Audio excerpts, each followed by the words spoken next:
Hi, my name is Osama Salah. I'm a governance and risk management specialist based in the United Arab Emirates. And today I'll be presenting to you a presentation entitled Fast and Furious Quant Risk Analysis Done in 60 Seconds. Now, this web conference is a recording, so it is not live. I won't be able to take your questions, but I believe Alex will be available. He might be able to answer some questions. Other questions will be routed back to me, and I'll try to respond to them, or you can contact me directly on the contact addresses you given on the right. So let's get started. Now, yeah, this presentation is really for people that are unfamiliar with quantitative risk analysis in general, and specifically in cyber security. The objective of this presentation is to demonstrate that anyone can do quantitative risk analysis as quickly as they can do qualitative analysis. And if we invest in, put in a little more effort, we can actually make it very useful. And we will demonstrate this by going through 3 stages of risk management or risk analysis evolution by visiting 3 different worlds and see how the evolution works or happens. Now, in the first world, the scenario is as follows. We have the CEO. He bumps into the CISO in the elevator and has a chat with him and says something like, you're the information security guy. Tell me, I keep reading about ransomware and I really don't know. I don't hear anything from the IT people on that topic, but it seems to be everywhere and I'm not sure if I should be worried. Will this somehow affect our objectives or plans? I really don't know. So I need some feedback, please. CISO tells him he doesn't believe there is major concern, but he will check with his team and get back with a response by the end of the day.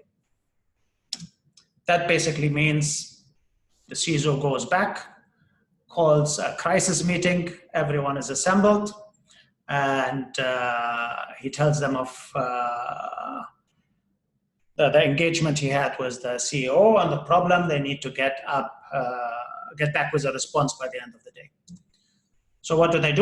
They pick out their risk heat map, put it on the screen, and they all start staring at it and wonder, where do we place that dot?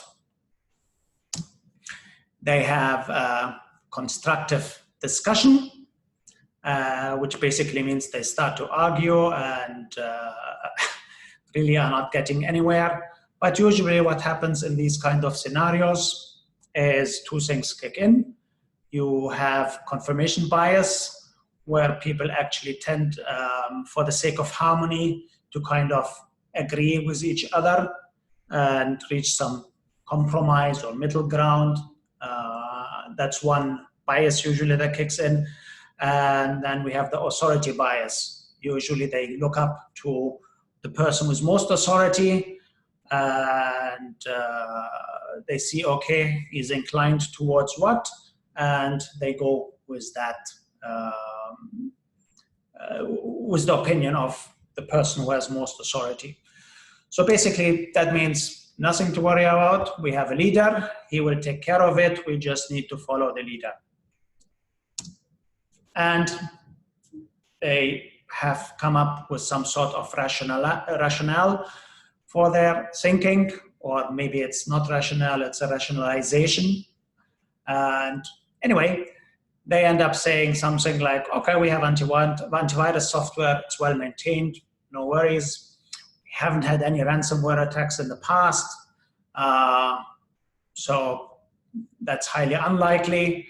And you know what, even worst case, we have backups, we can just restore, no major consequences, consequences are minor.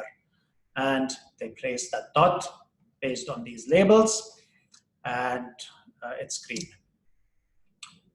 They're all very happy because they followed the approved risk management process in the company.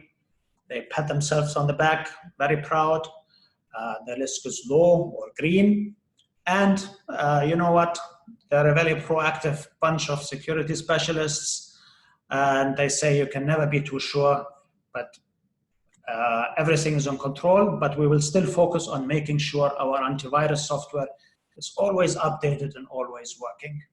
So the message to the CEO is basically, keep calm and carry on. Don't worry, we have it all under control. Now, in another universe, far, far away live people that for unexplained reasons prefer numbers over colors and labels. So what do these people do?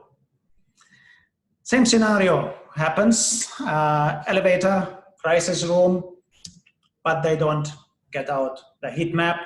They instead have a simple model, and that model says risk is really a function of frequency and impact. Pretty much the same we had in the heat map with the predefined buckets or squares. And they say frequency basically is the likelihood, and that's kind of how often could a ransomware attack occur in the next 12 months and cause us harm. And the impact is, okay, if this happens, what is the probable impact? Pretty much the same dimension, 2 dimensions we had in the previous heat map. And they start thinking in these 2 variables, and they think, okay, ransomware is just malware. It's like any other malware. So how many incidents did we, for example, have in the past? Maybe that's something we can look at. Are there any industry reports that we could look at that give us maybe an indication of what the trend is? Is ransomware increasing or expected to increase or decrease in the next 12 months? And what is it that we're trying to protect anyway? We have files that they will get encrypted, workstations will be locked, so people will not be able to work. But we do have backups and we will need to recover them. But until we recover, people will be sitting down idle and not very productive. So that will somehow impact our operation. And they conclude or summarize all of that into maybe we'll have a ransomware incident once in a year, maximum maybe 3 times per year, but most likely only twice per year. And in terms of impact, yeah, it might take 5 to 8 days to recover, but maybe around 6 days.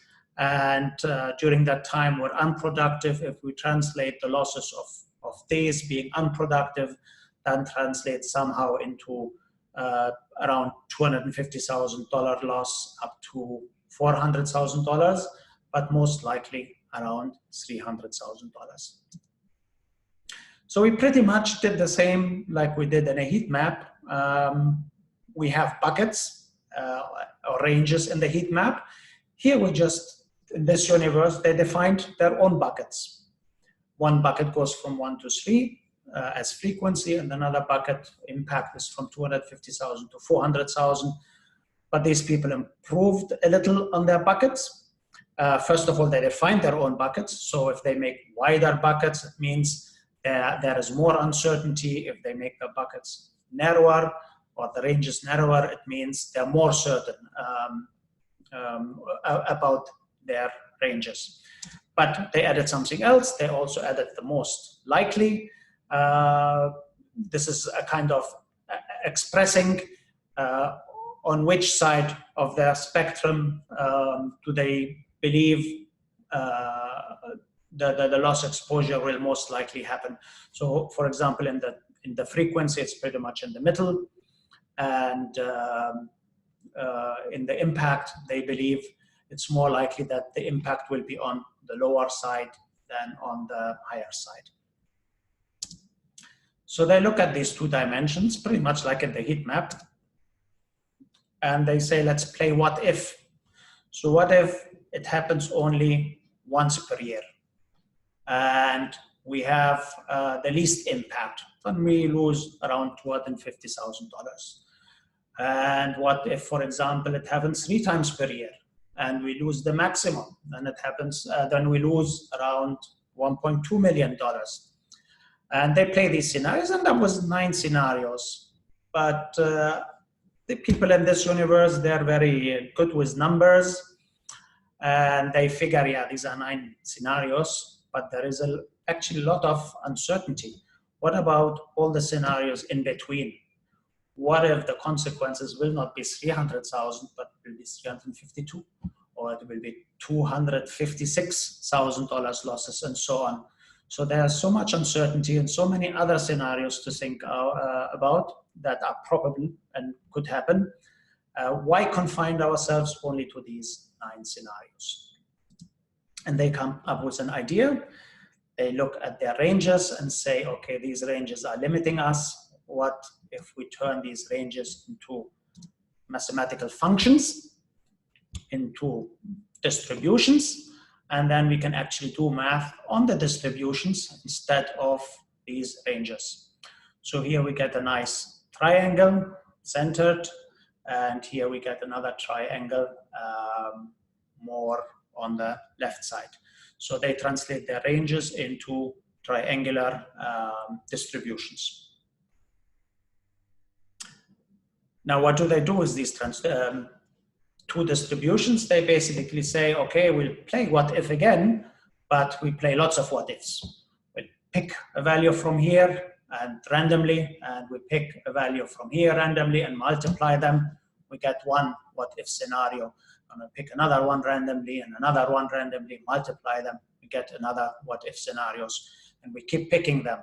But it would be neat if we can pick the ones that are more likely to happen more often than we pick the others, but still not being biased and still to be random. And they come up with another idea, which will illustrate on the consequences or the impact distribution. So they look at their impact distribution and say, what if we plot it cumulatively? So for example, if we look here at 95%, this means that 95% of all possible scenarios will add up to 372,000 loss. So each value here that we get is a cumulative of all the previous values, and you get with this probability distribution. And this probability distribution ends up with probabilities from 0 to 1. 1, of course, because that's where all scenarios are considered. And they look at that and they find out something very neat. Oops, go back. No, go back. Oh, sorry for that. Okay. And they figure out if we pick up here randomly, let's assume it's just split into this interval, and we pick in that interval randomly. Look what happens here. If I pick a value from 86% probability, I get the resulting consequence. If I pick another value randomly, I get another consequence. So that's very neat. What if I do that with values that are closer to where the most likely values happen? We do the same process, but if you look here, the differences between them, they're much narrower than they used to be here. So we pick up here randomly, but we end up with values, more values in the range of the most likely than we end up with values in the at the ends, the left and the right side end of the distribution that are less likely. And this is, they do this, they get lots of values, thousands of values, 10,000s of values, and they're very similar. Now compare that to the 9 values we had. They filled up basically all the gaps between these values, and they were able to express the values that happen more often, more frequently. And this is what we know as a Monte Carlo simulation. Monte Carlo simulations have been used since the early 1940s in the development of nuclear weapons. So Now, what do we do with all these values? You have so many values, we visualize them graphically. If we visualize them in a histogram, for example, this purple histogram, we'll see many of the loss events are expected, we expected to incur annualized loss exposure of around $600,000. And we also see scenarios that are less likely, around the $300,000. And again, on the high end, very few scenarios that will be in exceeding 1 million. And we plot again the cumulative probability distribution.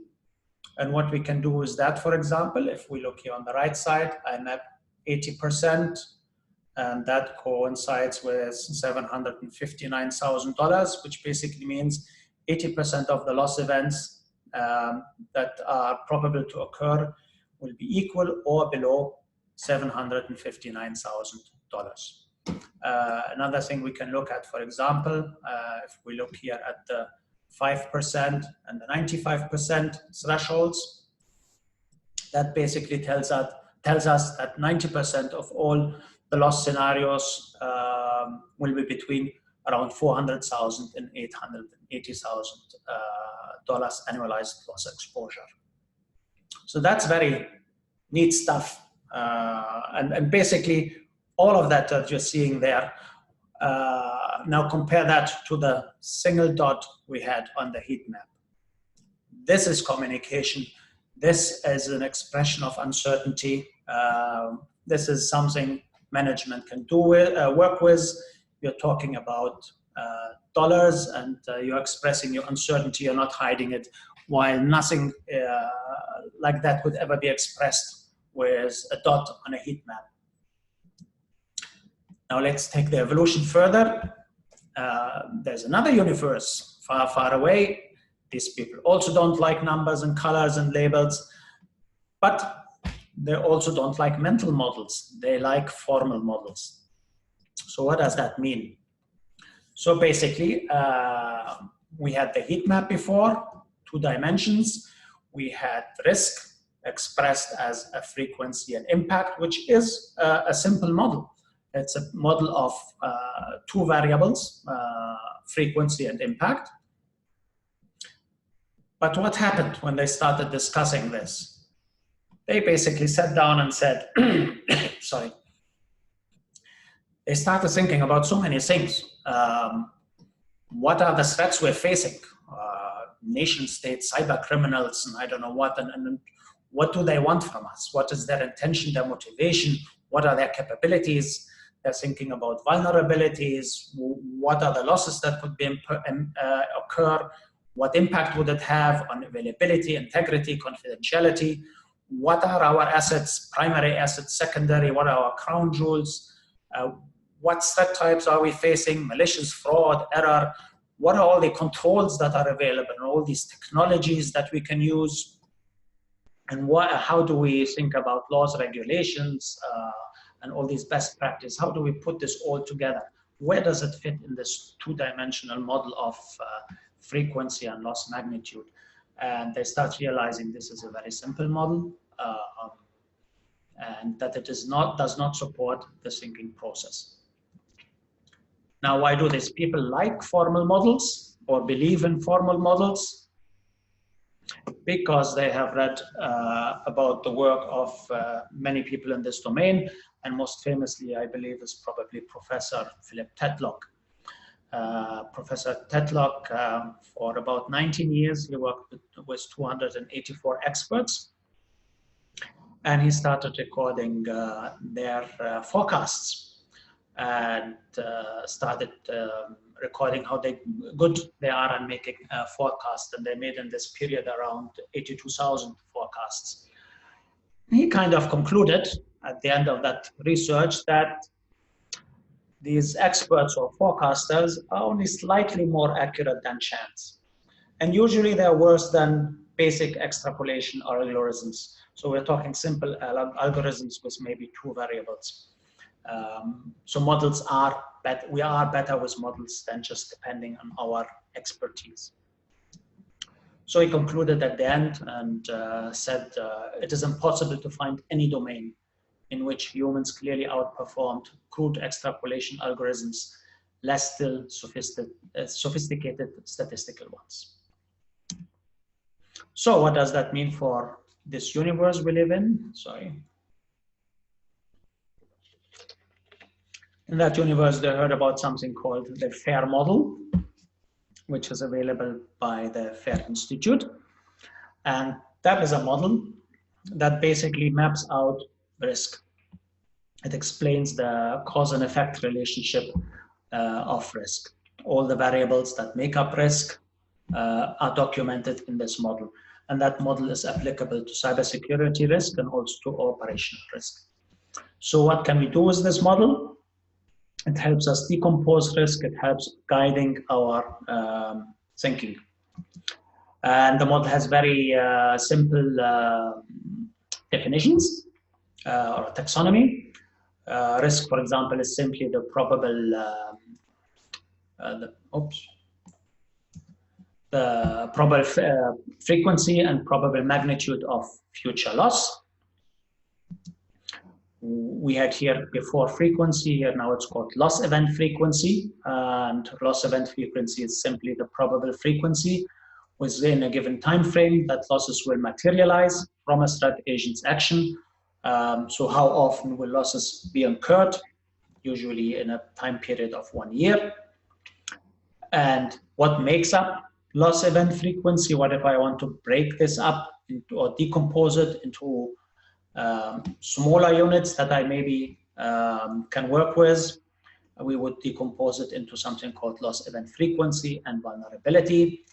Threat event frequency is simply the probable frequency within a given time frame that threat agents will act in a manner that may result in loss. So here it may result in loss, and here it will incur into loss.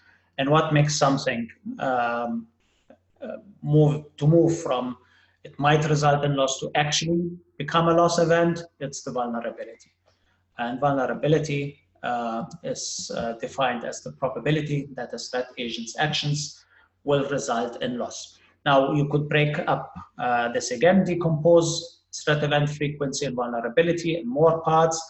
Threat event frequency is decomposed into contact frequency and probability of action, and vulnerability is a function of threat capability and resistance strengths, but we will not go deeper into the model. On the right side, we have the loss magnitude, which is simply the probable magnitude of primary and secondary loss resulting from an event. So loss is categorized or broken up into primary losses and secondary losses.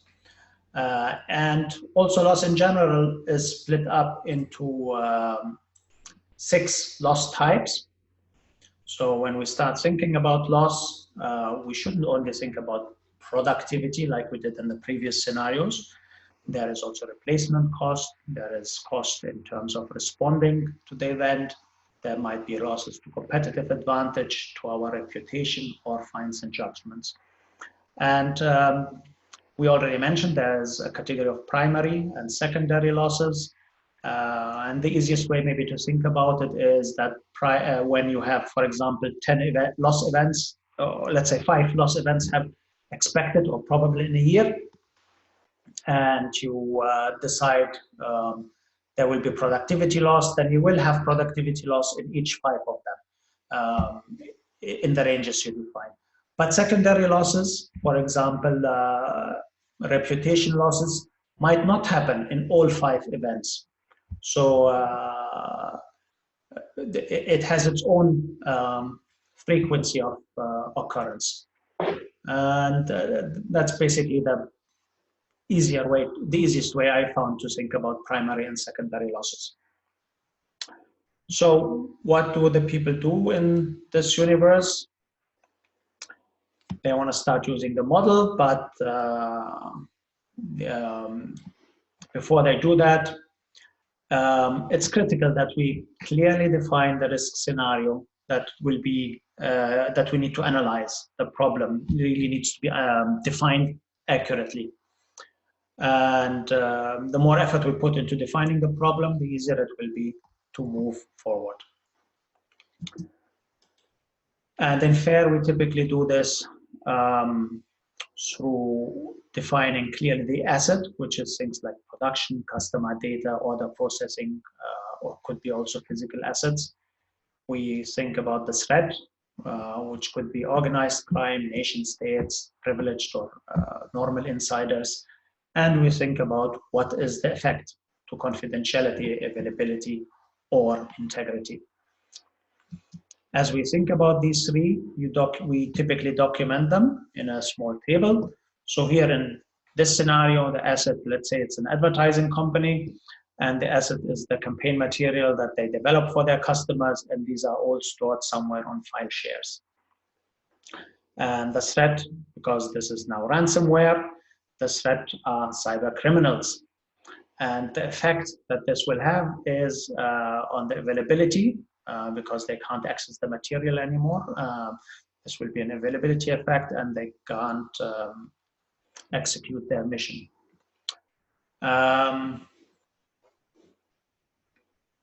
Now, you could take this scenario further.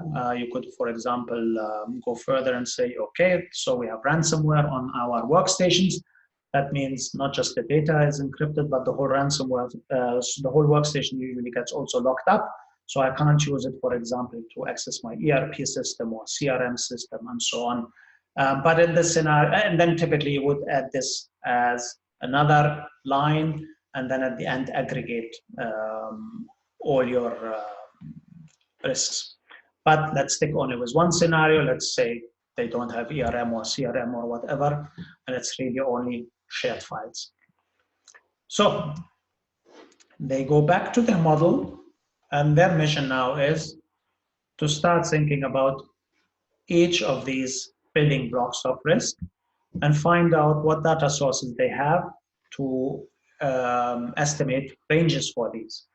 Now, the beauty of this model is that if you have good estimates that you're comfortable with, that you can support rationally, let's say on the higher level, then there is really no need to go deeper. Because if you go deeper and you're even more uncertain about the deeper levels, then you're adding more error to your scenario. So let's say if we are able to define loss event frequency, then no need to go and find data for threat event frequency and vulnerability. But if I have a scenario where I don't know anything about loss event frequency, but I have a lot of data on threat event frequency and vulnerability, then I would estimate ranges for these two and calculate loss event frequency. So they call in all their subject matter experts, and they appoint a focal point who manages this risk scenario analysis discussion. And they start thinking about loss event frequency. How often during the next 12 months do we expect to face ransomware events that will lead to losses? Same like we had in the previous universe. And then again, they could look at data from incident response data, maybe something in their help desk system. They look at the industry reports, the trends again, is it rising, is it dropping, things like that. And they also thought about, maybe they have some data about threat event frequency. So basically, how often does this happen in the 12 months? And it might or might not lead to losses. But they kind of conclude in the discussion, they really don't have much data about that. And they also don't have much data about vulnerability. So they really decide, let's stay at this level of loss event frequency. And they define loss event frequency as 2 to 5 times per year, most likely 3 times. Now they start thinking about loss magnitude. So what losses will we have? We have multiple loss types. Which of these loss types will be relevant for our scenario? And so they look at them, they think about productivity. How will productivity be impacted when there is a ransomware attack? What are the processes that will be impacted? How many staff members will be sitting there idle, unproductively, not be able to get work done? How will it impact their income or revenue? Will there be any replacement costs? For example, they might have to replace the hard disks and install new ones. Will there be any response costs? So these are costs, for example, they need to hire additional staff to install these hard disks, or they might need some instant response or forensic specialists that might be hired. That would be added to response costs. In terms of competitive advantage, will there be any losses incurred? They kind of say, agree, no, in their scenario, this doesn't apply. They also don't work in highly regulated industries, so there will be no fines and judgments. But reputation, yes, their reputation will be somehow impacted. And maybe by gaining a bad reputation, they might lose some customers or current customers or future customers. So yes, reputation will have some sort of impact. Now, if we look, for example, at productivity, they get data like average salaries of people and how many days will people be unproductive, and they translate this into a total cost in terms of being unproductive for people. They look at the response cost. Maybe they will have to hire some staff for 6, 8, or 10 days, and what will be the cost of that. Let's not get too hooked up on all these numbers. The important thing is you get the idea that you look at all the sources you have to get productivity losses, at all the sources of data you have to calculate response costs. And now in terms of reputation, yes, they might use some business, so they look at how much more business is forecasted, and they expect to lose 2% to 5% at maximum of future business, and they translate that into, based on their revenue and the profits they make, they expect this will be translated into losses between $300,000 to $900,000. Now they get these numbers, and what do? They use a computational engine or a program, a software program that has this model plugged in. And you have, for example, the FAIR Institute provides the FAIR-U app available for free. You log in and you plug in the values we have for loss event frequency, the losses we had for primary losses, and when you plug it in there, you get the different categories. For each category, you plug it in, and you plug in the loss event frequency and the loss magnitude. Basically, this was for the reputational losses. And all the others, you just leave blank because we're not using it. Once you plug in all these numbers and run your analysis, you get a result here, which basically says the annualized loss exposure is expected to be between $97,000 to $1.8 million. On average, we expect to lose $313,000. Now that also we can plot again in a nice graph, which is called the loss exceedance curve. This is the same loss exceedance curve, but this time in a logarithmic scale, because we can see better. So for example, if we look at 20%, then this tells us that there's a 20% probability that losses will exceed $370,000. And as you can see, that's why it's called a loss exceedance curve. We can also look at non-annualized data. This is for each event. So for example, here we expect between 2 and 5 events per year. Each event that occurs will have at minimum $47,000 loss magnitude, at maximum 127 for primary losses. For secondary losses, which was the reputation part, if an event occurs, a single event will have between $300,000 to $864,000 loss. Now, the good thing is you can go back and now start thinking about, okay, what do we do in terms of remediation? So you think about implementing controls and things like that. And in this company, let's say they used some traditional antivirus and they decided if we upgrade to some next generation antivirus, then we should be able to reduce the loss event frequency. So instead of it being between 2 to 5, maybe we'll reduce it to 1 and 2. And you plug in the same numbers, you just change these two numbers in the model and you get new data. Now, before we had annualized loss exposure from 96,000 to 1.8 million, but after treatment, we have it from 48,000 to $990,000 annualized loss exposure, and the average is around 300,000 to 116,000. Now you can use this data to see if the investment into your control, which is in this case next generation antivirus, is justified or not. And you can, of course, compare again just by looking at the graphs. So to summarize, we started really with a simple heat map, which has lots of colors and labels, and we had to place a dot somewhere.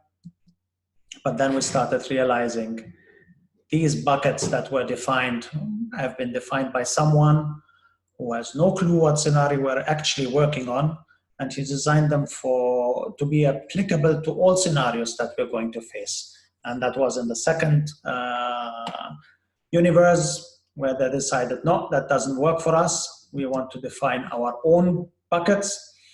And they came across ranges and probability distributions, distribution curves to define their own buckets and have a better expression of their uncertainty. And in the last model, the last universe, they turned to using models to improve on their thinking, to replace mental models with formal models. And that's basically how you do quantitative risk analysis very quickly. Now, of course, people might be a little skeptic, which is really normal, because I believe this whole mess with heat maps that we're in is because we haven't been critical. We have been kind of indoctrinated into this cult of heat maps. We have been told by experts to use heat maps, by best practices, by certifications and books, and we haven't really thought very critically.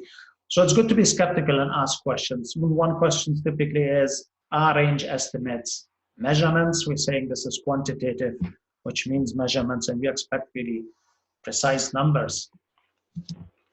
So Bertrand Russell, English mathematician, he said, also this may seem a paradox, all exact science is based on the idea of approximation. If a man tells you he knows a thing exactly, then you can be safe in inferring that you are speaking to an inexact man. So exact science is based on idea of approximation. If you think about it, it's actually pretty simple. We acknowledge that for any measurement, I could use a better measurement tool.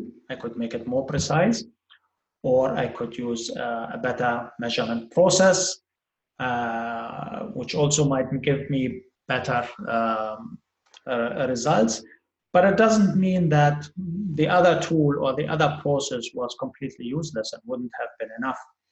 So everything we are using at some point of time is an approximation, and maybe in the future we improve on it and it becomes more accurate and more precise, better.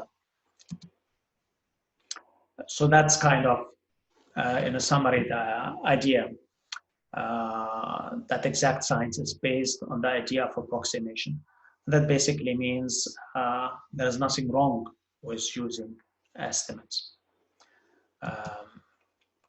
Douglas Hubbard, in his books, How to Measure Anything, Finding the Value of Intangibles in Business, and the other book, How to Measure Anything in Cybersecurity Risks, also builds on this idea.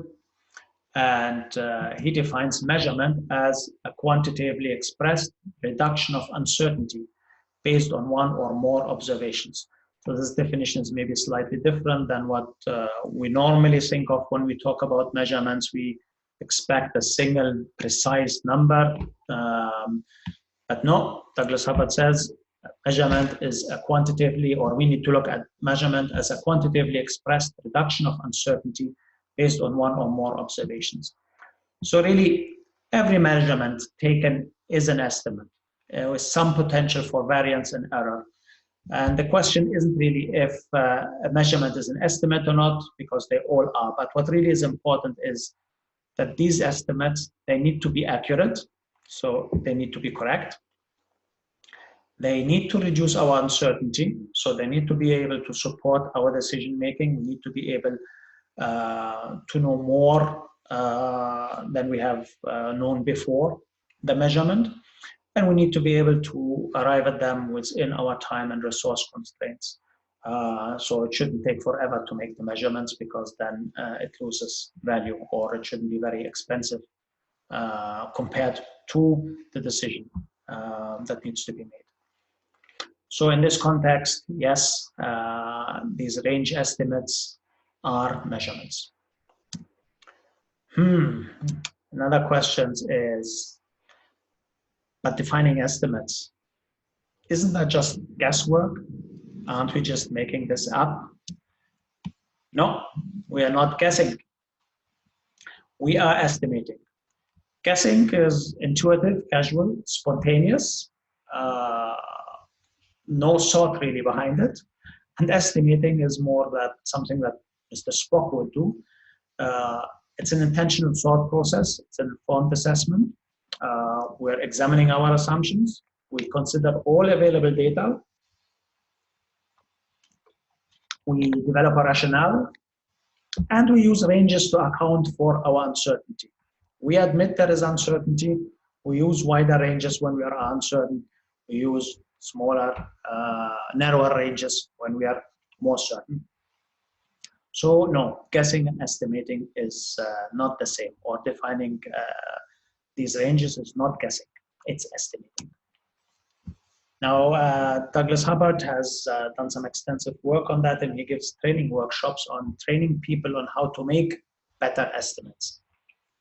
And usually when people take training, you get this gray curve. So when people, for example, say they're 70% sure in their estimates, then they're somewhere around 55%, really actually only 55% sure.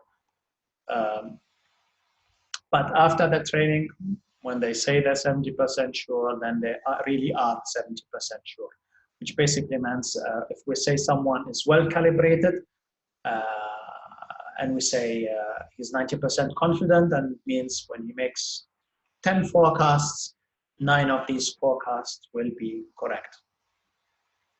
And then that's actually also, again, proved to show that estimating is not guessing, because it doesn't make any sense. You can't get better at guessing through training, but you can get better at estimating through training. And that kind of concludes this session. I hope you liked it. The title was Fast and Furious, Quant Risk Analysis done in 60 seconds. So you can do it in 60 seconds, but to do a good quantitative risk analysis, you probably will need more than 60 seconds. But the point here really was to show if you can do qualitative risk analysis in a minute, then you will get useless results. And if all you have is 1 minute, then I can also do a quantitative risk analysis in 1 minute, but most likely I will also get not very useful results. So it can be done very quickly, but really for better results, yes, you need a little more than 60 seconds. Whatever time, the problems we face I think they're worth more. Investing more than 60 seconds and using quantitative risk analysis, you will lead to better results than whatever you could be doing with heat maps. If you have any questions, here again my contacts. References that I would recommend if you're interested in the FAIR model, then definitely you need to read the book by Jack Freund and Jack Jones, Measuring and Managing Information Risk. This is an amazing book. Then you have, of course, the FAIR model is published by the Open Group. So they have 2 books called Risk Taxonomy and Risk Analysis. So this covers FAIR. If you are interested in cognitive biases, we have really only touched on it on confirmation bias and authority bias. They have 2 books by Professor Daniel Kahneman and Richard Taylor that were interesting. If you're interested in risk management, cybersecurity, or measurement in general, then the books by Douglas Hubbard are interesting for the power of forecasting or models. The work of Professor Philip Tetlock. Another interesting book is by Gerd Gigerenzer, Risk Savvy. So once you start reading these books, you will go down the rabbit hole and you will find other books, and you will keep on going. I have also a YouTube video up called 30 Reasons Why Heat Maps Must Die, where I explain in detail why we need to give up on heat maps. And yeah, check it out. So thank you all, and thanks to Alex for organizing this event. I hope you enjoyed this presentation. Thank you very much. Bye.